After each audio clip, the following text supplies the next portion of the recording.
আবারও গলা ছেড়েছেন ভেনেজুয়েলার প্রেসিডেন্ট নিকোলাস মাদুরো। ক্যারিবীয় অঞ্চলে যুক্তরাষ্ট্রের সামরিক উপস্থিতি ঘিরে চলমান উত্তেজনার মধ্যে মাদুরো দাবি করেছেন তার দেশের হাতে রাশিয়া নির্মিত অন্তত 5,000 বিমান বিধ্বংসী ক্ষেপণাস্ত্র রয়েছে। বুধবার সামরিক কর্মকর্তাদের সঙ্গে এক অনুষ্ঠানে দেওয়া ভাষণ ভেনেজুয়েলা টেলিভিশনে সম্প্রচারিত হয়। সেখানে মাদুরো বলেন, বিশ্ব জানে ইগলা-এস কতটা শক্তিশালী অস্ত্র, আর ভেনেজুয়েলার হাতে এমন ক্ষেপণাস্ত্রের সংখ্যা 5,000-এর কম নয়।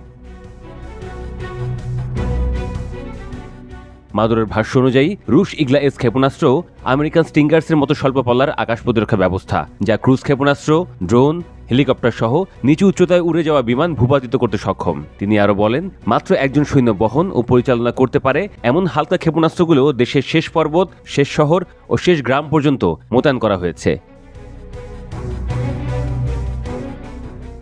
প্রেসিডেন্ট মাদুরোর এই ঘোষণা আসে এমন সময়ে যখন যুক্তরাষ্ট্র ক্যারিবীয় অঞ্চলে 4,500 মেরিন ও নৌ সদস্য মোতায়েন করেছে। এটা ওয়াশিংটনের ভাষ্যমতে মাদক বিরোধী অভিযান ও সামুদ্রিক নিরাপত্তা জোরদারের অংশ। মাদুরো সরকারের অভিযোগ, কারাকাসে শাসন ব্যবস্থা পরিবর্তনই এই অভিযানের লক্ষ্য। যুক্তরাষ্ট্র সম্প্রতি ক্যারিবীয় উপকূলের কাছে বেশ কয়েকটি নৌকা লক্ষ্য করে প্রাণঘাতী হামলা চালায়, যদিও সেগুলোকে তারা মাদক পাচারকারীদের নৌযান বলে দাবি করে। তবে যুক্তরাষ্ট্রের রিপাবলিকান ও ডেমোক্র্যাট দুই দলের কংগ্রেস সদস্যই নার্কো বোট হামলার বৈধতা নিয়ে প্রশ্ন তুলেছেন।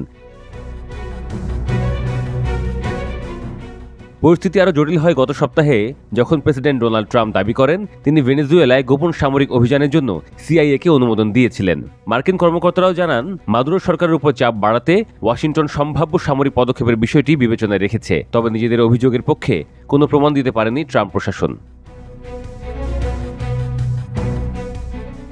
ভেনেজুয়েলার সঙ্গে যুক্তরাষ্ট্রের এই টানাপোড়েন পুরো মহাদেশে ছড়িয়ে পড়ার শঙ্কায় রয়েছেন বিশ্লেষকরা। দুই দেশ যুদ্ধে জড়ালে আশপাশের দেশগুলো শরণার্থী সংকটে পড়বে। এছাড়া কূটনৈতিক সম্পর্কেও চিড় ধরতে পারে। এমনকি যুক্তরাষ্ট্রের সঙ্গে এই অঞ্চলে অন্য দেশগুলোর সম্পর্কেও ফাটলের শঙ্কা রয়েছে।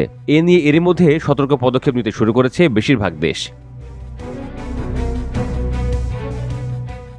বিশ্লেষকদের আরও ধারণা, ডোনাল্ড ট্রাম্পের পদক্ষেপ মাদুরোর ক্ষমতা আরও বাড়াবে। বিশ্লেষকরা বলছেন, ভেনেজুয়েলার নৌযানগুলোর মার্কিন আক্রমণ শুধুমাত্র আন্তর্জাতিক আইনই নয়, মার্কিন সংবিধানেরও লঙ্ঘন। মার্কিন ভূখণ্ড বা সেনাদের ওপর সরাসরি আক্রমণ না হলে কংগ্রেসের অনুমতি ছাড়া সেনা মোতায়েনের অধিকার নেই প্রেসিডেন্টের।